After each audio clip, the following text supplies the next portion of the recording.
BRS party రజతోత్సవ వేడుకల్లో భాగంగా ఈ నెల 27న నిర్వహించే బహిరంగ సభను విజయవంతం చేయడంపై ఆ పార్టీ అధినాయకత్వంపై దృష్టి కేంద్రీకరించింది. ఈ మేరకు పార్టీ అధినేత తెలంగాణ తొలి ముఖ్యమంత్రి కేసీఆర్ ఎర్రబెల్లి నివాసంలో పార్టీ ముఖ్య నేతలతో వరుస సమావేశాలు నిర్వహిస్తున్నారు.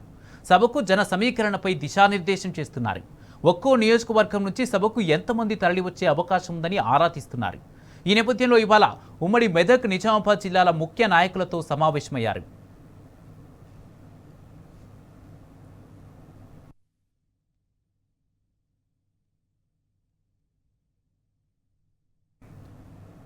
బీఆర్ఎస్ ఆవిర్భవించి 25 వసంతాలు జరుపుకుంటున్న తరుణంలో రజతోత్సవ వేడుకను పండుగలా నిర్వహించేందుకు గులాబీ పార్టీ సన్నద్ధమవుతుంది.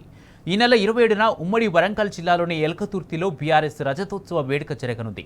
కనీ విని ఎరకని రీతిలో మహాసభను నిర్వహించేందుకు పకడ్బందీ ప్రణాళికతో ముందుకెళ్తుంది బీఆర్ఎస్. ఈ నేపథ్యంలో ఎల్కతుర్తిలో రజతోత్సవ మహాసభకు అంకురార్పణ జరిగింది. సభాస్థలిలో ఉమ్మడి వరంగల్ జిల్లా గులాబీ నేతలు కొబ్బరికాయలు కొట్టి పూజలు చేశారు.